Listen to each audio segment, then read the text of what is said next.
Hello, everyone. Thank you so much in advance for sharing your time with me. My name is Durran Cage, and I would love to say I'm a founder and host of some podcast show, but we're not there yet. This is just a casual conversation with someone who I consider a friend on the other side of the country, but also someone really I value as a professional in our industry. Who is I've watched her journey from far away when I was just even a little BDC person, BDC rep, and it's been great to watch. So I'm not going to take too much thunder. I'll let Miss Kerri Wise talk about herself in a moment. But the point of this show for dealers, GMs, whoever's watching this, salespeople, or even our BDC representative people, is really to talk about how are we evolving the experience using the tools that we have, because a lot of people talk about people, process, and tools. And so we're going to get in deep, and I'm going to ask Kerri some questions. Some she knows about, some she doesn't know yet. So I'm excited. So without further ado, everyone welcome Kerri Wise. I hear the noise, everything. But Kerri, Thank thank you you. so much for being here with me today. And if you don't mind, tell everyone a little bit about yourself. Give us some background, and then tell us Okay. about where you're at today. Well, thank you for having me. This is really exciting to have this conversation. I know we're going to take this whole time because me and love this business, and there's so much to talk about. But my name is Kerri Wise, and I'm the Chief Marketing Officer for AutoFi. I spent the last 25 years in the automotive industry, all on the vendor side. Interesting enough, while I'm out there talking to dealers, my start was at JD Power and Associates. And Wow. when I started working with dealers, I was in our dealer retail division that, in essence, did research for dealers. Lost sales research. We did mystery shops. We did focus groups for dealers. That was my first introduction to working with dealers, and it was really more from the customer side of the business, where I'm in essence gathering input on the customer's experience with dealers and sharing it with dealers, and I fell in love ever since in working in that side of the business, and then moved on to the tech side of automotive, working at Edmunds.com, working at TrueCar, and in those capacities, I was not just I actually started in training. I was in training and client insights. In essence, what kind of behavior are we seeing on Edmunds and TrueCar? How are consumers interacting with our dealers and sharing that with our dealer body and helping them really make decisions based on that and alter their strategies when it came to their digital. And then I moved on to marketing eventually and went on to TrueCar. And that was a very interesting 6 years of helping TrueCar, build better relationships with their dealer partners, evangelizing some of the best practices and learnings of watching, 10,000 plus dealers interact with our leads. And then eventually made it to AutoFi in 2021. And so it's been a great journey. It's been an industry that I've watched from 1998 till now, and have Wow. seen so much change. 1998. How in the 1998, world? That's not even possible for you, Kerri. So Durran, that's my, uh, my first study in marketing, when we did a study, we had to ask about consumers' usage of newspapers to find dealers, right? wow. Like newspapers. We were tracking how they use newspapers. So a lot has changed in marketing when it comes to auto retail. Just a little bit, right? So, no, well, thank you so much. And as everybody who's watching this can hear, there's a wealth of knowledge, and I like the different areas of knowledge that Kerri brings to the industry. It's not just one spot that she's been in this whole time. She's led in multiple different places for some major companies. So I'm excited for this. So let's get right into it, because I know there's probably some dealers that maybe first want to know a little bit more about AutoFi, because not everybody uses them yet, across the whole country, whatever. There's options. So Yeah. tell us a little bit about AutoFi and what makes them unique since you've been there during your career and your journey. Yeah, so AutoFi is what I think the leading sales and finance technology. Many dealers think of us as digital retail, but we're way more than just digital retail. So, of course, we do enable a customer to shop online, what we know as of digital retail. But we really have expanded our platform beyond just the online experience to enable the virtual experience, whether it be someone in the BDC or in the internet department interacting over the phone. And recently, this last couple months, we rolled out our showroom experience, which includes desking, deal estimation, lender routing, and F&I menu all in one platform. And so we think of ourselves as our platform enables dealers to sell smarter, not harder, which is our campaign. But there's a lot of truth to that because by either empowering the consumer to do some things on their own at home, or empowering them to transition more efficiently, or empowering your team in the showroom, we believe that it's a more efficient and easier and more profitable way of selling, and our technology empowers that. I love that you use the word empower because every time you do that, it's like even though my hair is getting longer, it stands up even taller because I was just with Anthony Alagona and a few friends in New Jersey, and we were speaking to a lot of people. And my presentation was really about what Kerri just said, which is empowerment, because I feel that that's what can either hinder or help the experience, depending on how empowered your team is. So going down that path a little bit, when you see the different setups of the dealers that use AutoFi, what have you seen as a secret, or not a secret sauce, but maybe some of the best setups for stores? Because, and I'll get a little bit more clear on that. There's some dealerships that just have teams that just has salespeople from beginning to end. Then there's people that have that BDC and the sales and the management team, and then there's some that like just use managers. But since you have a tool and a system, I don't even like to use the word tool, but since there's a whole system that is integrated with AutoFi that you have, what have you seen successful with teams and how they've been set up? Yeah, so I think the beauty of AutoFi relative to other competitors that we have, and this is feedback just straight from our dealer clients, Mm-hmm. is that we really don't mandate a particular setup, right? This is not a platform that works only if you're a one price, one person selling model. We work with traditional stores that have a heavy manager involvement, and we also work with stores that are soup to nuts, cradle to grave, somebody, a salesperson handling the negotiation. And so we're very flexible. We don't dictate a certain process. We fit into the dealer's process. I think what's more important when you ask, like, what is a good profile of a dealer is really just buy-in, Yeah. right? Buy-in. However your process is going to work. We have dealers that are kind of strictly using us just for the website digital retail experience. We have one particular dealer that arms their BDC with our platform. So if someone calls and says, I won't come in unless you give me a payment, I refuse to come in, they will send a link to that customer and on the phone work with a payment with that customer in a trackable way. And then, as you mentioned, we have stores that are fully using it in the showroom, whether their managers are setting up the deal or whether their salesperson set up the deal. So there's not a one size fits all approach, but the most important thing is buy-in Mm-hmm. and consistency. So if you're going to buy it, use this platform, it's not about just setting the technology up. It's about the process and the people and making sure that they're, what I always say, like picking the deal up wherever it left off in the AutoFi experience. Oh wow! And of course, you're touching my heart even more when you said that I even have one BDC, and it's very similar to even the clients that I have. There's very few that I have, but the results from those teams that really empower that online team, and it doesn't. To me, it really doesn't matter if it's a BDC, a sales team, whoever's really handling that customer interaction, for them to be empowered and to be able to, a customer ask a question about, hey, could you walk me through what the lease payments would look like on this?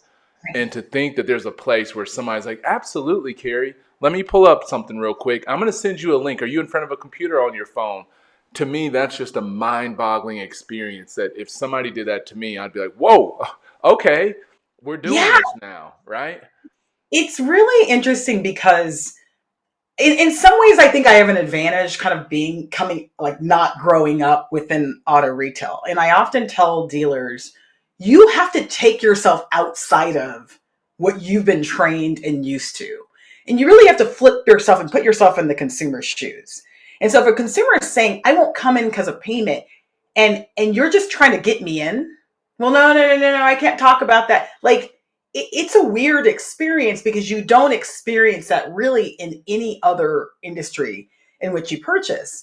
The other, or, products that you purchase. The other thing that I always bring up is, we're okay with the widget on the website in terms of a digital retail experience. And part of the reason why the industry has been okay with that is they know that the majority of people will not go end to end online on their own. They know that they're going to eventually transition, and we look at that person like a lead. That's just a lead. It's not a transactional experience. But if we're willing to let customers calculate a payment on their own, if we're willing to let customers play around with F&I products on their own, why do we think our BDC and our salespeople aren't smart enough to do it? Mm. Right? Like we're arming our customers with technology that's going to give them a precise payment, but we're not willing to arm our people with that same technology. To me, I think those are the kind of issues that we have to really address. Is like, what is our fear of taking on these new processes and strategies? Wise words by Kerri Wise. Now, Kerri said this, y'all, not me, so don't get upset at me if it sounds like, well, but I've had a question that's been sitting back here and I got to get it out. And then we can kind of keep down this flow because I like where we're going now. But I want to not challenge, but I want to bring up something that many dealers might challenge when they think about this online retailing or really full transparency when we're allowing customers to know about the warranty, the service contracts. And Mm-hmm. so I wanted to know if you could talk to dealers that you've seen really embrace this all the way, not just from BDC to sales, but all the way to the F&I solution side of this. What have you seen in terms of success there? If you have any KPIs in terms of Yeah. that penetration, we hear about that a lot, but have dealers either lost money, it stayed about the same, or have you seen where dealers have been more profitable by being this transparent and having an easy experience? Yeah. And so first I want to address transparency because that is kind of a bad word in some ways in the automotive industry. I try not to use it. But in essence, the customer has to at least feel like they have some choices, like they're a part of the process. And I feel like that's what transparency is. Oftentimes we think of it as it's the lowest price. We're going to lose money. And I think the power of technology like ours is that we enable a dealer to sell cars through our technology like they would sell cars in the normal world. In other words, if they have markups that they would normally put on their cars, if they have markups on their lenders, like all of that is built into the system. And also it restricts a discount. Really, a customer is playing around with their money. They're playing around with down payment or term or finance versus lease. And so it ends up being a win-win for both. Now let's talk about F&I. Every dealer is different. They can turn on F&I products online if they wanted, if they want to enable a customer to play around with that. In the showroom, we have an F&I menu that allows a customer to interact. And we see that online, our average consumer is choosing about 1.5 F&I products just on their own before they go into the store. I got to And write that, that down. if you look at our non-AutoFi deals, like if we have our dealers that give us, we're seeing their AutoFi deals versus their non-AutoFi deals online, they're selling about 1.5 F&I products themselves. So what I'm saying is that the customer is choosing as many F&I products as you're selling in the traditional experience. We see even more interaction with F&I products when they're using our showroom platform. And this is where a customer and a salesperson are side by side looking at F&I. And what we typically see, and I've watched this in the store, it's pretty amazing, that the customer's guard is down, in part because they're getting educated on the advantage of warranty or the advantages of gap and why it's important, right? We have videos and things that the salesperson can use to educate that customer. But more importantly, we're giving them choices too, different packages. And what we find is that there's just less fight. I know personally, I've gone in to buy a car and I get into the F&I box and I've been there for 3 hours. I'm done. I'm tired. I've worked through the deal. And now I'm saying no, no, no, no, no, no, no, no, no.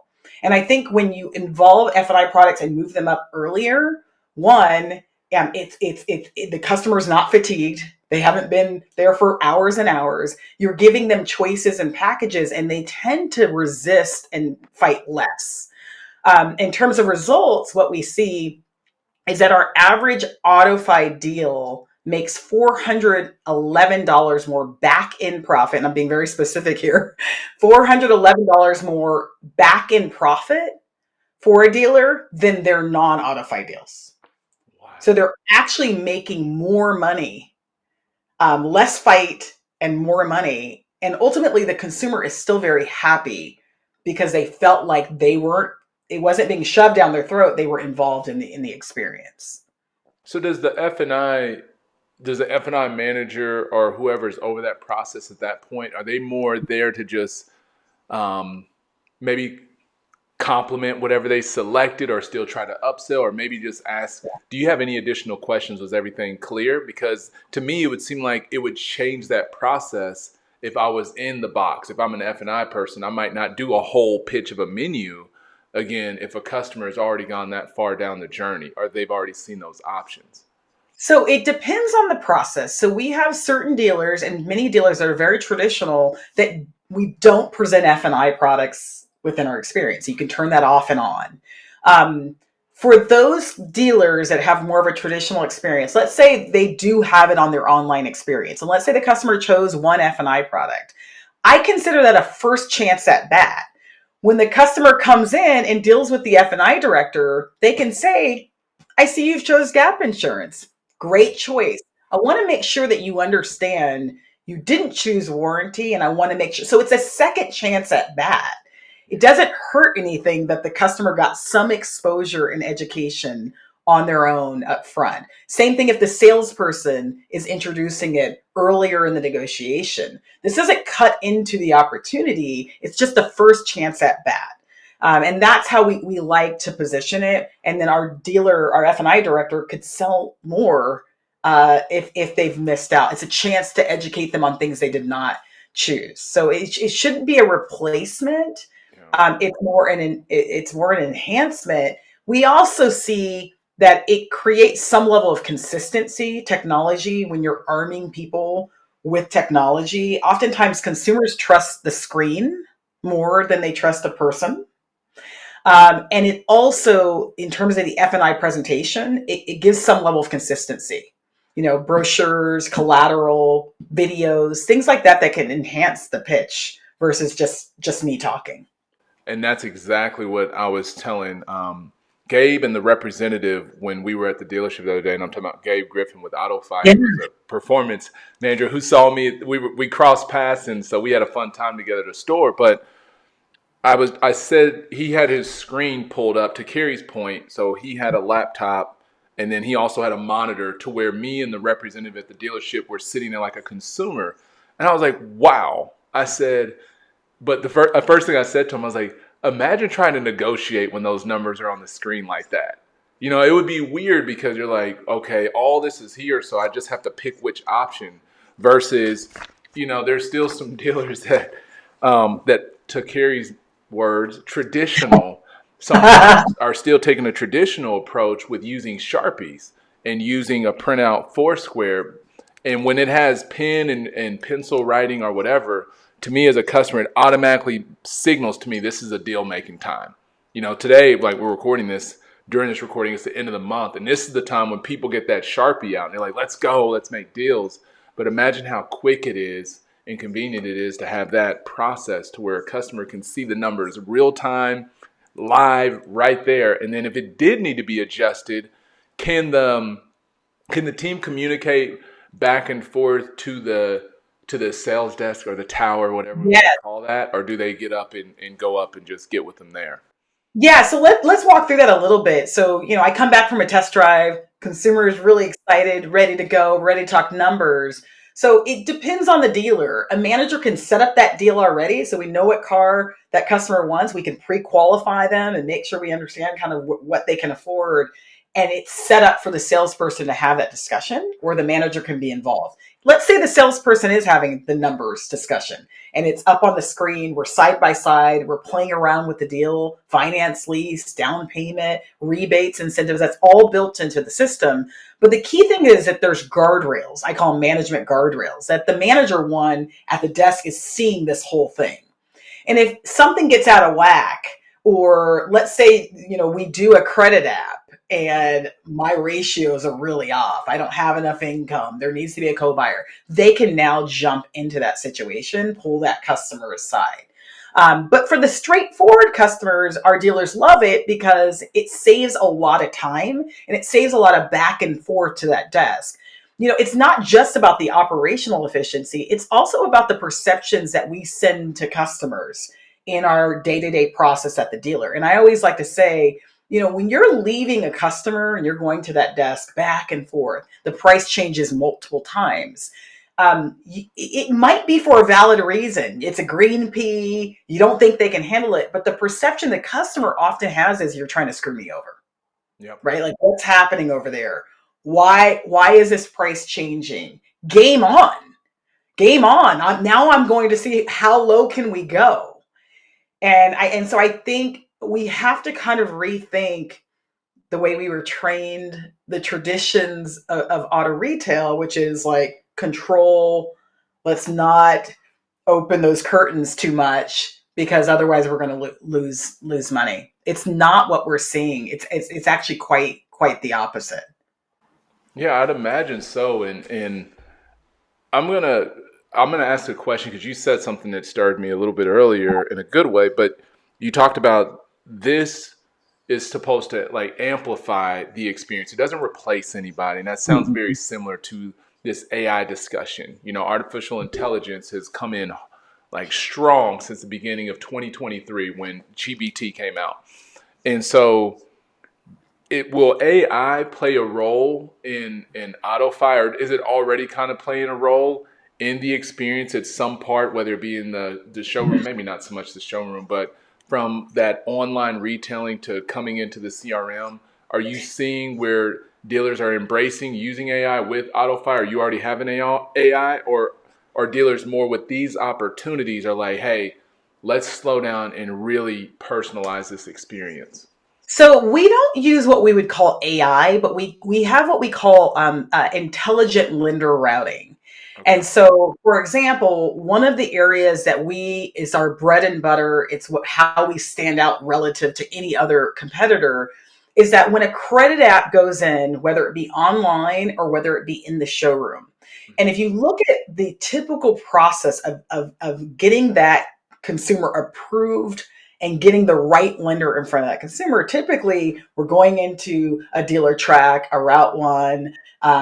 In some ways, we're shotgunning that application out and seeing which lenders come back, or we're going to our favorite lenders. Maybe it's the lender that we got that special trip for, or they have wine and dine us well, or they're just our favorite. We love working with them.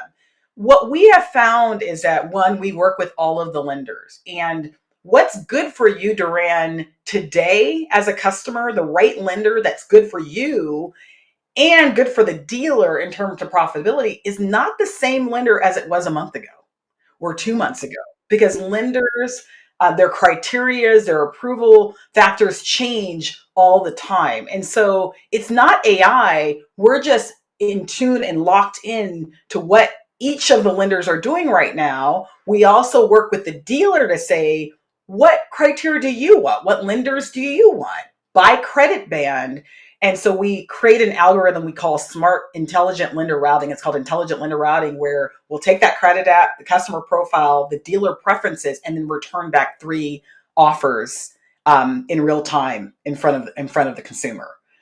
And so Wow. that's not AI. It's more of creating a system so that you're not having to make these decisions, and there's not one person in the store that has to make those decisions. And I'm sorry, I'm being long winded, but No.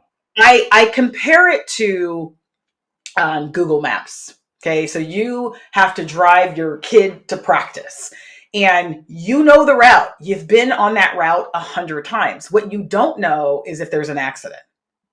What you don't know is if there's a road closure. And so what do? I know what I do. I go on Google Maps on a trip that I take every single day because I want Google Maps to optimize my time. I want Google Maps to help me make the best decision in real time. I think of us in the same way, particularly as it relates to lender routing and approval. You know the right banks, but you don't know necessarily what the factors today, and that's going to take you, even if you did, it would take you a lot longer to be able to optimize those decisions.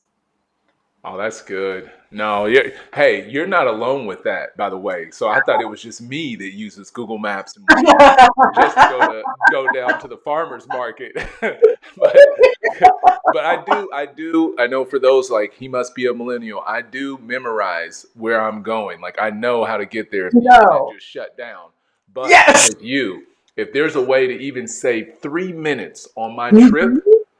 I'm going to say that 3 minutes. And I think a lot of people watching this would probably feel the same way. There's maybe it's not Waze or Google Maps or Apple for them, but maybe there's something that they do that they know if it's going to take them a few more minutes to get it done, they're going to Yes. do an audible and go a completely different way because they value their time that much. And so if they can, if us in the industry, if we're not doing this already, is to turn that brain on the same way if we're thinking like a customer would when we're online, they're thinking, how can I save the most time and make this as easy as possible? And what I'm seeing as well is employees want to save as much time as they can to help a customer purchase.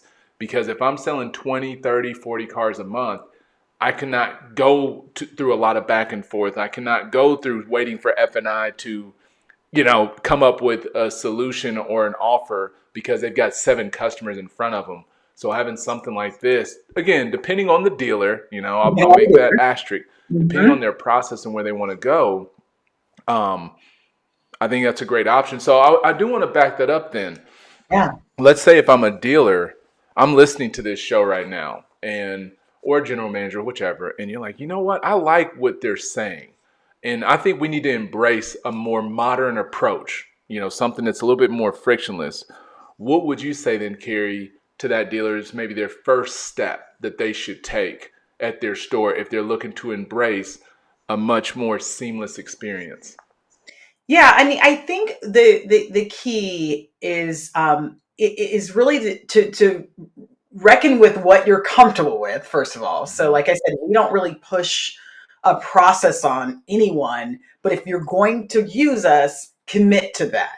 And so, if the online experience, obviously, you're going to want digital retail. A lot of consumers start online and end up in the showroom. The majority of them, right? They'll start online and end up in the showroom.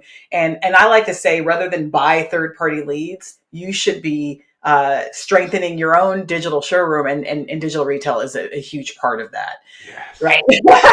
Right? This is Nothing someone who against works third at all the party, lead but providers. yes, Yeah. I'm in I'm alignment the with one that. that works at all the lead providers, but no shade on them. But you should have your own digital back showroom strong as well, right? To empower customers that come to your website. In terms of the next phase of our dealers is how do we take that transition? How do we strengthen transition? How do we strengthen the response of those customers that are going to be going online to offline? And so we always like to say there shouldn't be some completely different experience online than there is in the showroom. And so there's something like even a remote deal link. This is a good example. We have a remote deal link where a salesperson who is on the phone, as I mentioned, and customer doesn't want to come in, they refuse until they hear it, get a payment. They could send them a link, a trackable link, and you see everything the customer is doing on your end.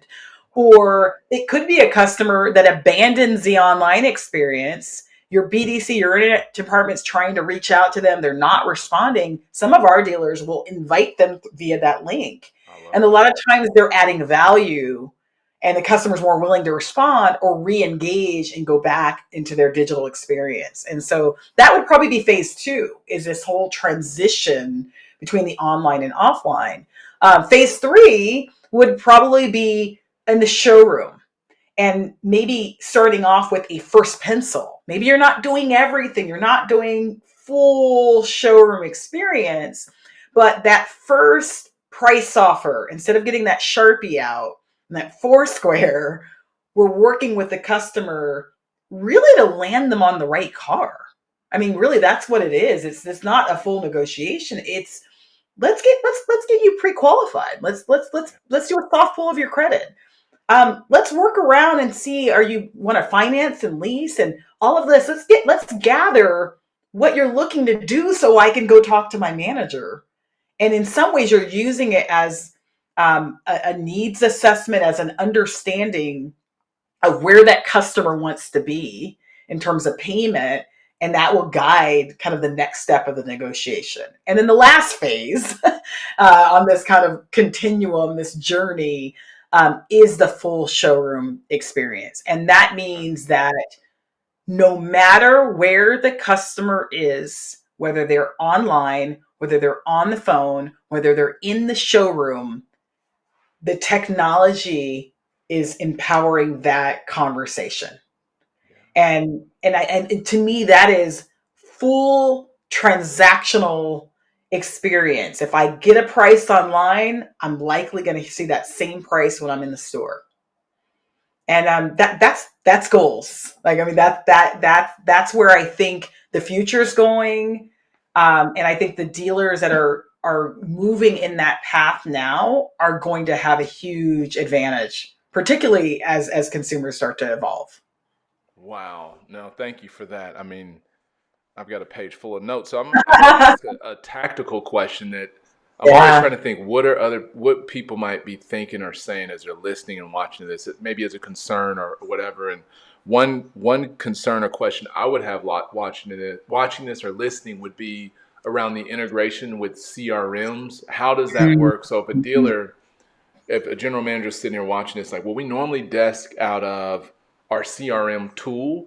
Do we Yeah. now implement that just using, do we have like two screens and now we're doing that through AutoFi as a solution? So kind of walk me through how that works or what you've Yeah. seen. Yeah, and we sit in between. If you look at our showroom experience, we can sit in between your CRM and your DMS. We're in Okay. some ways like a third system. We do integrate with the major CRMs and push to DMS as well. And we're working on all of them, but for some of the major ones, we do integrate. And so the way that it would look like process wise is that you would check that customer in, let's say in your CRM. You might go on that test drive, come back and push that customer into AutoFi to actually work the numbers, get the credit app, the approval process, desk that deal, all of that. We even have rehash. And then push once that deal is done into your DMS, right? So certainly integration is really, really important. And like I said, we do have integration with many of the major systems out there. All right. And so now I'm going to add on to when we're going through, start with being comfortable with the dealer. It's like, where do I start? What I Yeah. think is beautiful with Kerri shared is once you get to that last step, like it's like you're fully engaged and in it. I believe the next step would be let's tell the world about it. Like we're doing something great because at Yes. that point, I would say, and I don't have the data behind this, but Mhm. I would almost say that you're probably in that top 5 to 10% of the dealers that operate in that kind of experience. If we're looking at traditional, modern, and that fully engaged, or whatever we want to call that. So, how have you seen dealers successfully market to this experience? Have you seen them do social media? Have they done Yes. traditional, digital? But because I think that's Yeah. a big part of it as well is telling that story before the customer, reads the book. That is so important. I'm so glad you brought it up. Whenever I speak on even just digital retail, it's a critical best practice, and it's often overlooked. Mhm. And so, whether you're doing digital retail, like you have a really strong digital presence, you're enabling a customer to calculate a payment or do as much as they want online and then transition to the store, or you're the full online showroom, it doesn't really matter. Marketing it is going to be really important. And so what that looks like is, I often say, one, you need to create a brand for your Oh, I system. like that. Right? There needs to be a name, right? Is it the Kerri Wise Fast Track program? Oh, I Is like it that. Kerri Wise Get Up and Go? What, I don't care what it is, but when something has a brand, it feels real. It feels real. And so, one, let's create a brand. Let's create a brand and some value props for the consumer so that they can learn. Let's educate them on what this is, because we have to remember that customers are oftentimes thrown off by this. The last time they bought a car, they were there for 4 hours. They had the Foursquare. And so sometimes when you're trying to be transparent and upfront, I remember the first time I bought a car from a one price store. I've worked in the industry. I fought them like crazy. No, I know I can negotiate. I didn't even believe them because it was so unusual at the time I was buying a car. So they had to educate me and show me some collateral that says, like, we're a one price store and this is why we're doing this. We're doing this because we heard from you customers that you wanted a better experience. You didn't want the back and forth. You didn't want the pricing game. So I think it's important, one, to brand it, two, to educate customers on how this thing works and what is the value to them. And the value to them is really, really important. I want to hit on that for a second, Durran, and then I'll get off my soapbox. No, you're good. This is great. One mistake I see dealers make when it comes to selling value to customers is they think about themselves and not the pain points of the customer. So when they're selling value, it's we're the number one Chrysler dealer in the nation. We won this award. We've been around for 100 years. That's We're right. family owned. Like, those aren't bad things, but none of them mean anything in terms of addressing pain points for customers. So the best dealers and the best pain points I see are, we'll save you time. Of course, we'll save you money, but I actually don't think that's the number one. It's, we won't play games. We'll be upfront, will allow you to be a part of the experience. So these are like pain points that we need to emphasize as part of our digital retail program, as part of our showroom selling program. And then if you're going soup to nuts, I mean, that's a huge value, right? Like, that's a huge value. And so we need to be able to showcase that. Same way, like, how is this going to benefit you? The approval of lenders. I see our dealers do a really good job of saying, if you go through this experience, if you fill out a credit app online or in the store, we're going to return back up to 3 lender offers in 60 seconds. Oh, wow. That's huge value for customers, particularly in this climate where interest rates are high. You don't know if you're going to be able to, what you're going to afford. You don't know what you're going to get approved. And you're telling me I fill out this credit app and I get 3 approvals back? Done. I'm continuing an experience. So, to your point, the branding of this, the marketing of this, and let's talk about the channels now. Of course, social, videos, customer testimonials, letting them see how this is going to work, like letting them see that experience, how this is going to work. All of that is critical on your website, in social, even in the store. Right? Even in the store, showing them kind of like how this thing's going to work is really, really important. Oh my gosh. I'm like, I wish I had some sound effects. The sound effects don't work. I've tried. Let me see if I can get it to work. I tried it before. I was doing this with my wife. I was like, is this working with you? No, it won't Okay. do it. There's like, it's Oh got man, all these it's sound okay. effects, but I was gonna do the wah wah wah, and all that. I could edit Right. the video and do that, but It is, well, it's just, I'm so glad you brought that up, because I feel like we do so many good things in auto retail, as bad of a rap as sometimes the industry can get. There's so much good, but we don't always brag about it. We don't always brag about it. no, we don't tell that story. And I tell salespeople that. uh, Online representatives, GMs, like, tell the story. Like, I'll see some Google reviews, and an idea that I have that I still hadn't seen a store, at least not one of my clients yet, take advantage of. To Kerri's point, is I said, imagine if, as you're tightening up your processes, you can get to the point where a customer comes in and you can time check. Maybe you have a stopwatch, something, that they come in and they go, boom, clock starts. And if they're able to leave 1 hour and 15 minutes, maybe they get out in 33 minutes, whatever, based on how that customer wanted to shop. Imagine, having the customer hold up a big digital clock or a sign clock, and they took a picture with their sales representative or with their car that says, I got mine in under 44 minutes.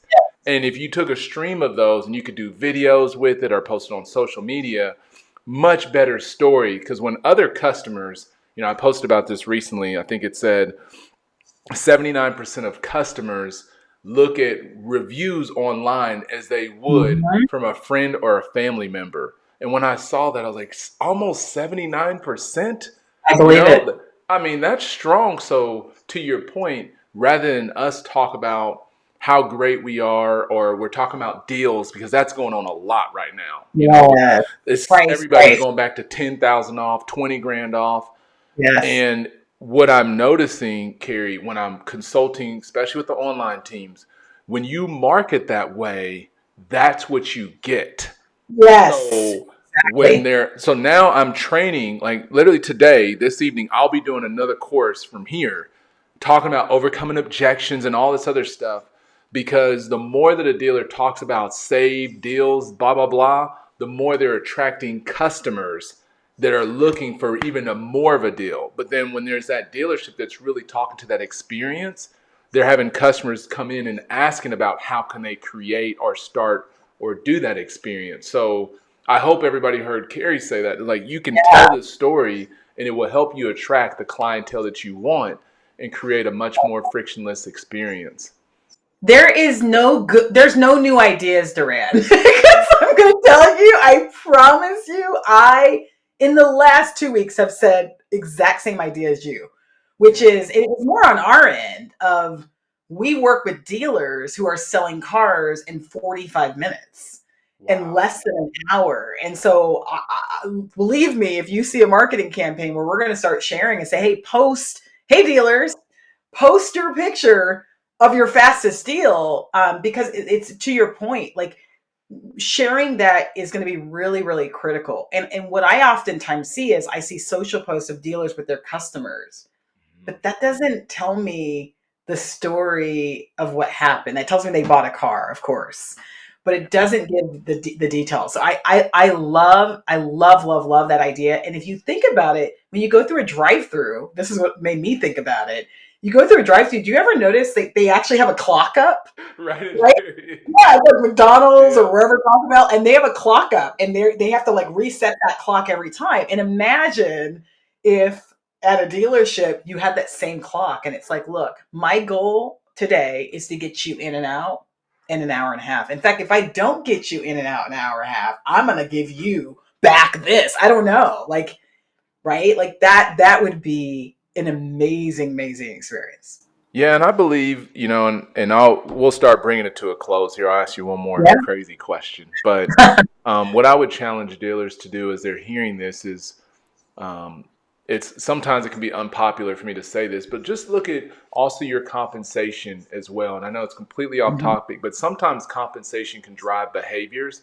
And I'm not saying make a pay plan around that, but maybe, start celebrating that more, even if you're not paying people for it, but internally celebrate those experiences where you saved a customer a lot of time. Because I know people could manipulate the time in the CRM and Yeah. whatnot, but really praise that experience. And I think more and more of those experiences will come when employees see that, hey, they're celebrating us for creating a smooth experience, not fast or rushed and saying, hey, Kerri, we got to get this done in 30 minutes or less, but to sincerely praise those experiences, I believe not only changes the dealership and their whatever else could come with that from a financial standpoint, but as the whole industry as a whole. And that's part of this whole show is about, is how can Yeah. we continue to keep evolving and making the experience in our industry better. And so Kerri has Yeah. given some I love wise that. words to all of us to get us Yeah. all fired up after this. Then there's one other thing, and I know we have to go, but No, you're um, good.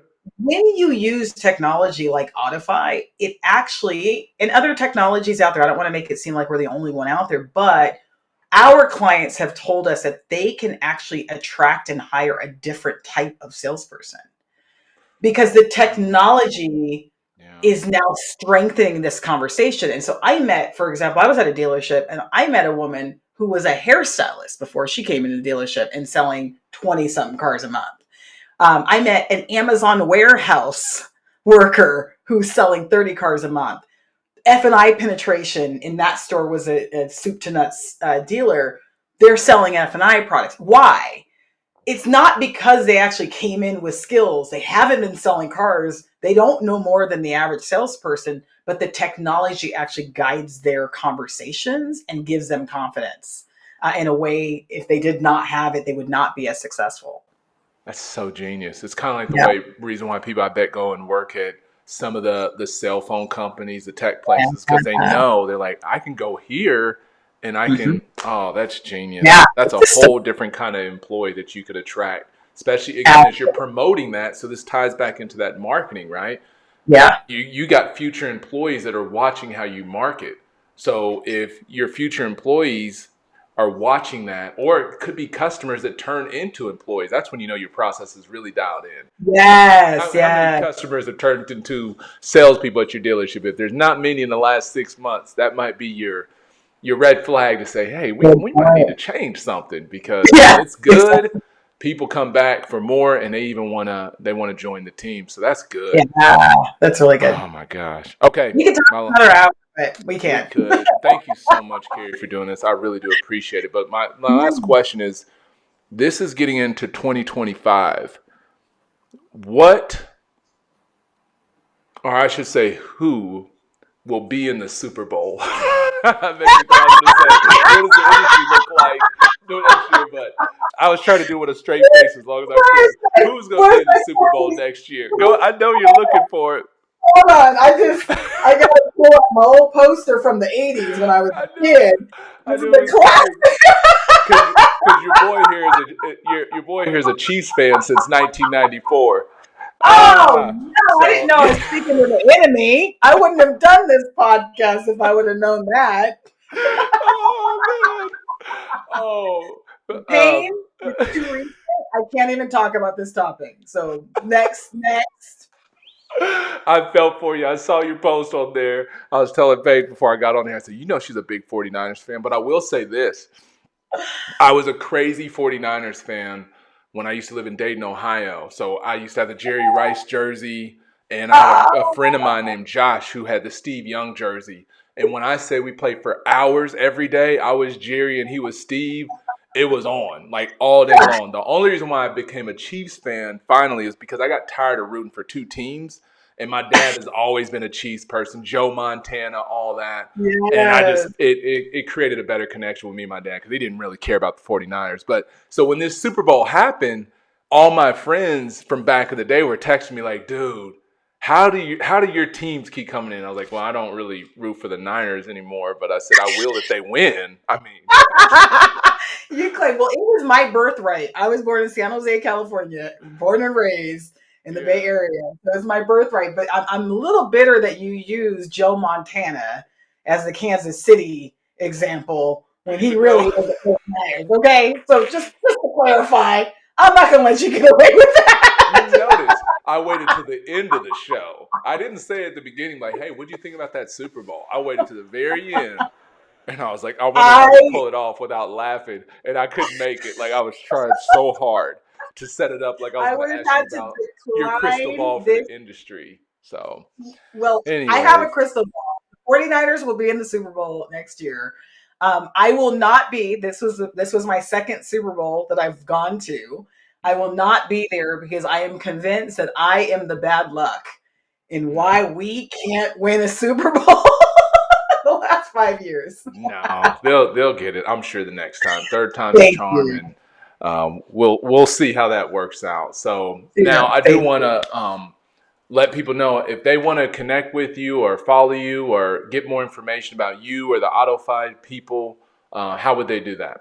Yeah, so for AutoFi, you can go to autofi.com and learn more about what we talked about digital retail, showroom solutions.